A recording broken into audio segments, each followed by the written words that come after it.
बच्चों, आज हम देखेंगे कक्षा 8 के पाठ 13 जिसका नाम है जहाँ पहिया है।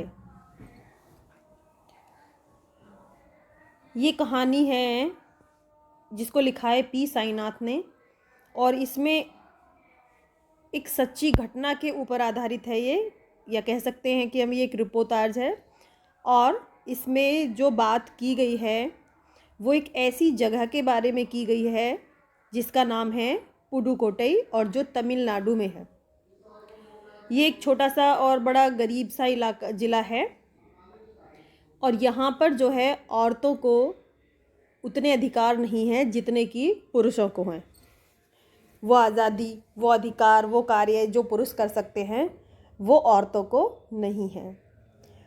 तो वहाँ पे ऐसे ही एक कार्य को करने का एक बीड़ा उठाती है जिसका नाम है जमीला बीवी। और वो क्या करने का बीड़ा उठाती है? साइकिल चलाना। वहाँ औरतों का साइकिल चलाना भी गलत माना जाता है। उसके लिए भी लोग वहाँ पर उनको तरह तरह की बातें लोगों की उनको सुननी पड़ती हैं। तो लेखक ने यही एक सच्ची घटना के ऊपर आधारित इसको लिखा है। और जब वो उनसे पूछते हैं कि तुम ऐसा क्यों कर रही हो, साइकिल क्यों चला रही हो जबकि यहाँ पर आप लोगों को अधिकार नहीं है, तो वो कहती हैं कि नहीं, ये मेरा अधिकार है। तो चलिए जानते हैं इस पाठ में क्या है। और पुडुकोट्टई तमिलनाडु, साइकिल चलाना एक सामाजिक आंदोलन है। ये पूछा जा रहा है कि क्या साइकिल चलाना एक सामाजिक आंदोलन है। कुछ अजीब सी बात है ना, लेकिन चौंकने की बात नहीं है। पुडुकोट्टई जिले की हजारों नवसाक्षर ग्रामीण महिलाओं के लिए यह अब आम बात है। अपने पिछड़ेपन पर लात मारने, अपना विरोध व्यक्त करने और उन जंजीरों को तोड़ने का जिनमें वे जकड़े हुए हैं। कोई ना कोई तरीका लोग निकाल ही लेते हैं। कभी कभी ये तरीके अजीबोगरीब होते हैं। तो इन्हीं तरीकों में से एक है इनका जो साइकिल चलाना है। तो उसके लिए वो क्या तरीके अपनाते हैं, कैसे वो इस पुरानी और बेकार सोच से बाहर निकलते हैं। तो भारत के सर्वाधिक जिलों में से एक है पुडुकोट्टई। पिछले दिनों यहाँ की ग्रामीण महिलाओं ने अपनी स्वाधीनता, आज़ादी और गतिशीलता को अभिव्यक्त करने के लिए प्रतीक के रूप में साइकिल को चुना है।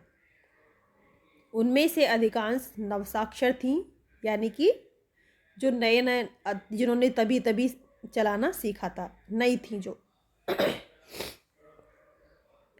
अगर हम 10 वर्ष से कम की उम्र की लड़कियों को अलग कर दें तो इसका अर्थ यह होगा कि यहाँ जो है ग्रामीण महिलाओं के 1/4 हिस्से ने साइकिल चलाना सीख लिया था। और इन महिलाओं में से 70,000 से भी अधिक महिलाओं ने प्रदर्शन एवं प्रतियोगिता जैसे सार्वजनिक कार्यक्रमों में भी बड़े ही गर्व के साथ अपने नए कौशल का प्रदर्शन किया। तो नया कौशल उनका कौन सा था? साइकिल चलाना। और अभी भी उनमें साइकिल चलाने की जो इच्छा थी वो जारी है। वहाँ इसके लिए कई प्रशिक्षण शिविर चल रहे हैं, मतलब जैसे कोचिंग सेंटर होते हैं जहाँ पर चलाना सिखाया जाता है। ग्रामीण पुडुकोट्टई के मुख्य इलाकों में अत्यंत रूढ़िवादी पृष्ठभूमि से आई युवा मुस्लिम लड़कियाँ, रूढ़िवादी मतलब जहाँ की सोच बहुत ज़्यादा पुरानी होती है, ख्याल पुराने होते हैं, युवा मुस्लिम लड़कियाँ सड़कों से अपनी साइकिलों पर जाती हुई दिखाई देती हैं। जमीला बीवी नामक एक युवती ने, जिसने साइकिल चलाना शुरू किया है, मुझसे मतलब लेखक से कहा कि यह मेरा अधिकार है।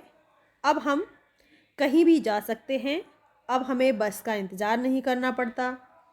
मुझे पता है कि जब मैंने साइकिल चलाना शुरू किया तो लोग फप्तियाँ कसते थे, मतलब उनको गलत गलत बातें सुनने को मिलती थी लोगों की, उनको ताने मारते थे और गलत बातें बोलते थे, लेकिन मैंने उस पर कोई ध्यान नहीं दिया। फातिमा एक माध्यमिक स्कूल में पढ़ाती हैं और उन्हें साइकिल चलाने का ऐसा चाव लगा है कि हर शाम आधा घंटे के लिए किराए पर साइकिल लेती हैं। एक नई साइकिल खरीदने की उनकी हैसियत नहीं है। उस वक्त क्या था कि साइकिल जो थी वो भी बहुत लोगों के लिए खरीदनी बहुत मुश्किल थी, या यूँ कहें कि नामुमकिन के बराबर थी। जैसे आजकल लोग फिर भी गाड़ियाँ बहुत आसानी से ख़रीद लेते हैं, लेकिन उस टाइम साइकिल भी बहुत ज़्यादा महंगी हुआ करती थी और जिसको लेना हर किसी के बस की बात नहीं होती थी।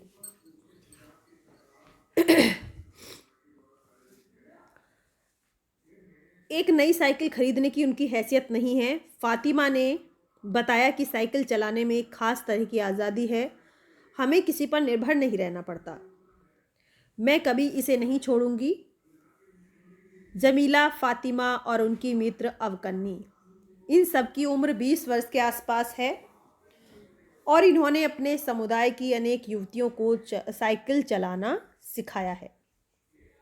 तो आज़ादी तो होगी, जब उन्होंने साइकिल चलाना सीख लिया तो वो दूसरों के ऊपर निर्भर नहीं रहीं, वो अब अपने काम खुद करने लगी थी।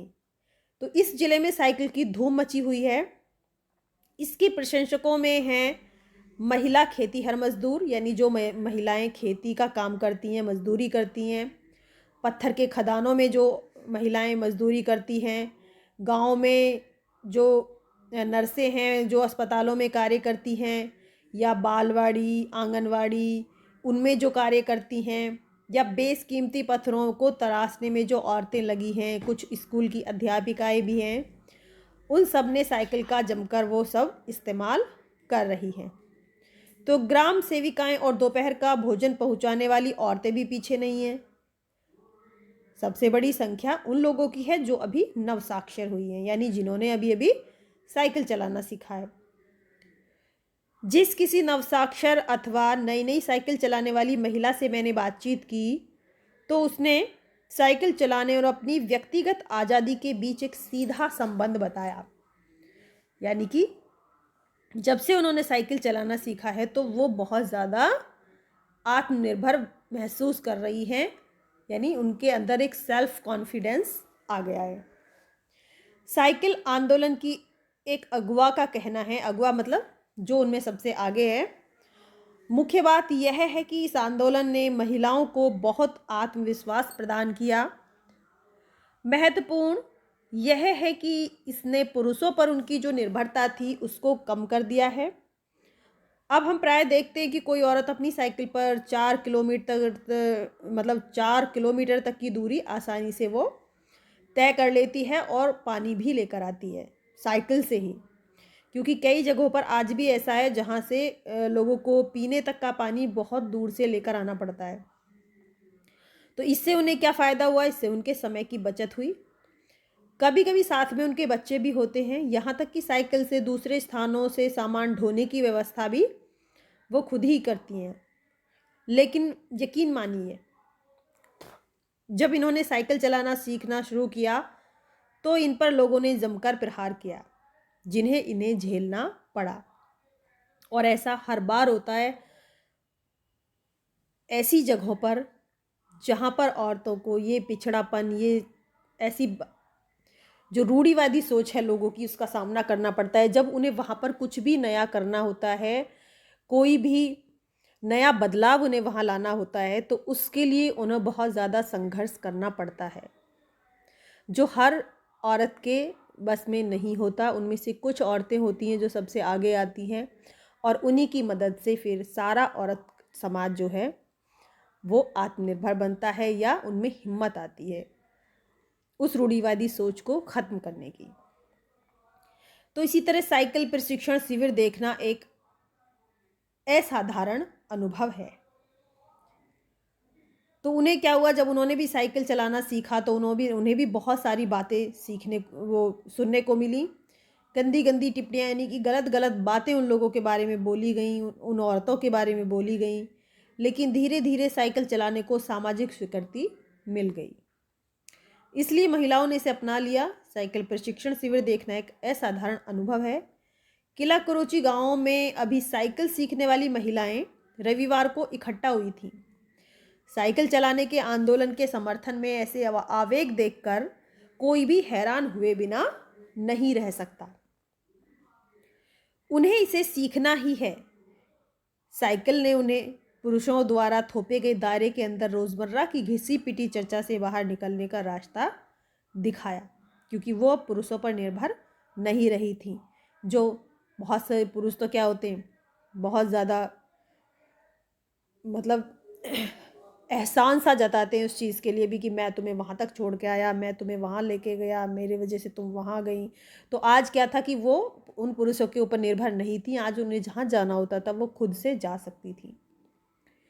तो ये नव साइकिल चालक गाने भी गाती हैं। उन गानों में साइकिल चलाने को लेकर मतलब प्रोत्साहित करने के लिए वो गाना बनाया गया। इनमें से एक गाने की पंक्ति का क्या भाव है कि ओ बहिना आज सीखें साइकिल, घूमे संग समय के पहिए संग। जिन्हें साइकिल चलाने का प्रशिक्षण मिल चुका है, उनमें से बहुत बड़ी संख्या में साइकिल चलाना सीख चुकी महिलाएं अभी नई नई साइकिल सीखने वाली महिलाओं को भरपूर सहयोग देती हैं।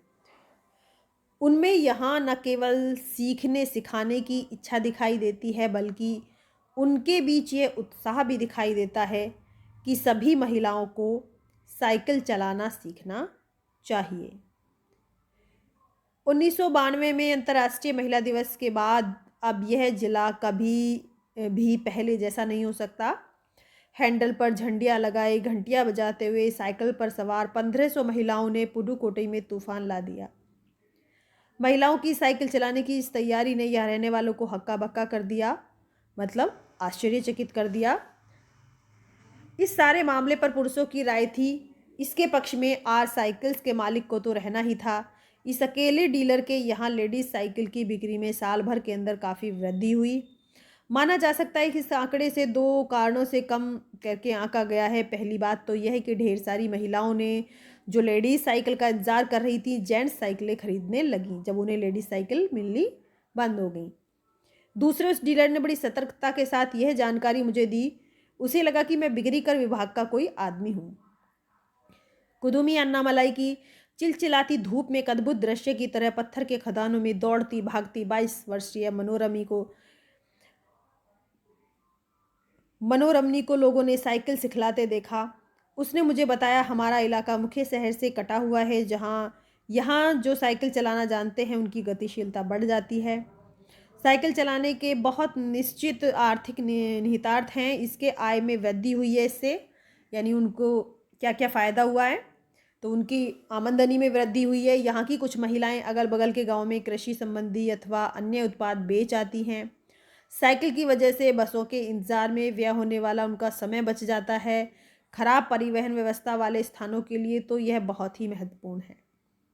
दूसरे, इससे उन्हें इतना समय मिल जाता है कि ये अपने सामान बेचने पर ज़्यादा ध्यान केंद्रित कर पाती है। और तीसरे, इससे ये और अधिक इलाकों में आ पाती हैं, जा पाती हैं। अंतिम बात यह है कि अगर आप चाहें तो इससे आराम करने का काफ़ी समय मिल सकता है, यानी टाइम की बचत होती है। तो जिन छोटे उत्पादकों को बसों का इंतजार करना पड़ता है, बस स्टॉप पर पहुंचने के लिए पिता, भाई, पति या बेटों पर निर्भर रहना पड़ता था, वे अपने सामान बेचने के लिए कुछ गिने चुने गाँवों तक ही जा पाती थी। कुछ को पैदल ही चलना पड़ता था, जिसके कारण जिनके पास साइकिल नहीं थी वे अब भी पैदल ही जाती हैं। फिर उन्हें बच्चों की देखभाल के लिए या पीने का पानी लाने के लिए, घरेलू कामों के लिए भी जल्दी भागकर पहुंचना पड़ता है। तो अब उनके पास साइकिलें हैं और वो बिना किसी की हेल्प के, बिना किसी की मदद के सारा काम कर लेती हैं। तो इसका अर्थ यह हुआ कि अब आप किसी सुनसान रास्ते पर भी देख सकते हैं कि कोई युवा साइकिल पर अपने आगे अपने बच्चे को बिठाए और पीछे कैरियर पर सामान लादे चली आ रही है। वह अपने साथ पानी से 2 भरे बर्तन लिए आ रही है, अपने घर या काम पर जाती देखी जा सकती है। तो बच्चों, ये थी कहानी महिलाओं के संघर्ष की कि किस तरह उन्होंने रूढ़िवादी सोच को बदला और एक वो नई क्रांति वहाँ पर लेकर आए।